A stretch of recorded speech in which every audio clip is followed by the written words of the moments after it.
invite one of my very good friends to come along. This is Diego Diaz from smartpress.com in the US. Diego, yes. First of all, a very, very warm thank you for coming to Copenhagen for this crazy non-event. Thank you for having me. This event is crazy and it's a lot of fun, so okay. Thank you. So you're enjoying yourself so far? Oh yes, yeah, absolutely. Okay. So what is smartpress.com? Smartpress.com. We are basically a leader in online custom manufacturing. You know, you get anything from... When you say manufacturing, it's printing basically, right? Small format, large format, but we can do some crazy things. We have a manufacturing arm of the business. We can do some plastic work and metal work and some fun stuff that you wouldn't expect. Okay.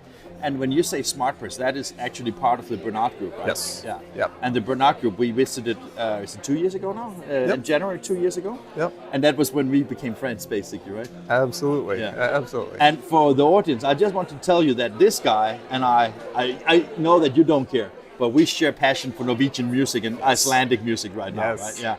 So can't get enough of it. We don't want to talk more about print. What kind of music from of the ones that we have shared do you like the most? You have had me stuck on a Aurora kick for... She's so nice, isn't she? She's an artist. I haven't stopped. That is non-stop now on my playlist. And that's why you said that your wife, she was sick and tired of Norwegian music, right? Yep. And High as a Kite is another one that... Oh, she's so brilliant too, yeah. Yep. I was actually thinking that at one point, because we're now introducing country pages on INKISH, and we have, of course, like federations, print media, printers. I think we should have like a music tab as well, where we have like the hottest artists, in our opinion, you and me opinion. We will rule the world, who is the best, right? Yep. Are you up for that? I'm right there for it. Yes. I appreciate that you took the time to get here. One of the things that our audience can look forward to see very soon from you is that you are actually a hands-on guy when it comes to workflow. Just as a reference, I think that Diego is I think actually you're one of the most experienced people I know, because there's a lot of people in the industry talks about workflow, but you are not talking about it, you're doing it. And you will soon release 10 articles on INKISH.NEWS about workflow. What is your pitch on this? What is your approach on it? Well, I want to share some of the experiences that I've had over the years, working with I've worked with a lot of large Fortune 500 companies that I've consulted with, and it's one thing to consult and take all those great ideas, and it's another thing to actually get to implement them, and more than that, take the best things that I've seen from one place and another place and another place, and now I've put them all together in SmartPress to really see what works, what doesn't, and the road that you need to go down to get there. So to be honest, it's just a playing field for you, basically, right? Yeah. Well, it's all been a learning experience. It's all been a playing field. But now I've gotten to take all the best of that and put it down in a place where I've gotten to see that all implemented at once, and I've gotten to see it really, really work. More than anything, walking that road and seeing what went into getting there, what you had to actually do to pull it off. One of the things I'm sorry to interrupt you, I think that one of the things I believe that a lot of printers are concerned about is that the promises of automation and workflow automation in general is that it sounds sometimes a bit too promising to be true.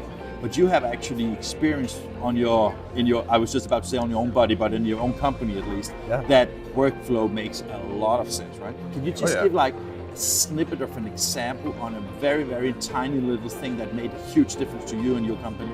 I know I didn't ask you in advance. So no. But, I think something that most people probably wouldn't pick, but it's made one of the biggest differences, is going ticketless. The fact that we've been able to automate all of the impositions, the ticket sheets, we've been able to automate everything, so now the expediters can see where to go, everyone can pull up the information live. When you're in this quick turn business like we are, we're in a quick turn business where we're shipping out most things in 24 hours, 48 hours at the longest. And just in reference, you are a 650 person company, right? Oh yeah. So you got a bunch of work every day, right? Yep, thousands of jobs every day. And we're shipping these out super quick turn. Everything changes and things change really fast. Things change while things are in production. And being able to see that live, and because that's with a ticketless system that makes that change that you can change exactly while in production. Now you can see it on a screen and it's live updating as it's going, it's improving the production plan as it's going, it's picking different equipment as it's going. And that's all things that you can't do with a paper ticket. With a paper ticket, it's all decided a long time ago Which when version of the paper should you use? Right. When some planner or scheduler figured it out, and there's nothing dynamic about that. You can't be on your feet, you can't react. And being 100% ticketless allows us to be dynamic and react as we're going through the production process, as things change. And I think that one of the things that I really like about the Bernard Group, it seems that, you know, some people can be fear that when you invest in automation, that you lay off people. But basically what you've done, you're just making sure that people work more efficient, you have not repetitive jobs, and and you actually keep employing more and more people all the time because you get busier and busier, right? Absolutely, and it's not even about making, you know, the word efficiency comes out all the time when automation is talked about, and I've got a thing against that word. It's not even about efficiency, it's let people do what people do best. Let people talk to people, let people innovate. And when you have someone doing a repetitive task over and over and over again, they're not innovating. You make errors, right? Exactly. And they're not innovating, they're not doing creative things, they're not doing social things, and that's what people do really well. So, you know, we're highly automated, and the purpose of highly automating is we give our customers that experience where they're going to get talked to on every single order. We're highly automated to free people up so that we can have thousands of orders a day, and they still have access to an individual human being all the time. Our customers do. It's not some nameless thing, and that's because of automation. Automation freed up the people. And is that what to expect from the 10 articles that you're writing for us? Yes. So tune into Inkish News to find Diego's articles. I think that we will have it just after New Year or something like that. Yep. Fantastic. Thank you for coming to Copenhagen. I really appreciate your time here. And thank you very much for the nice talk. So thank you very much. Thank you.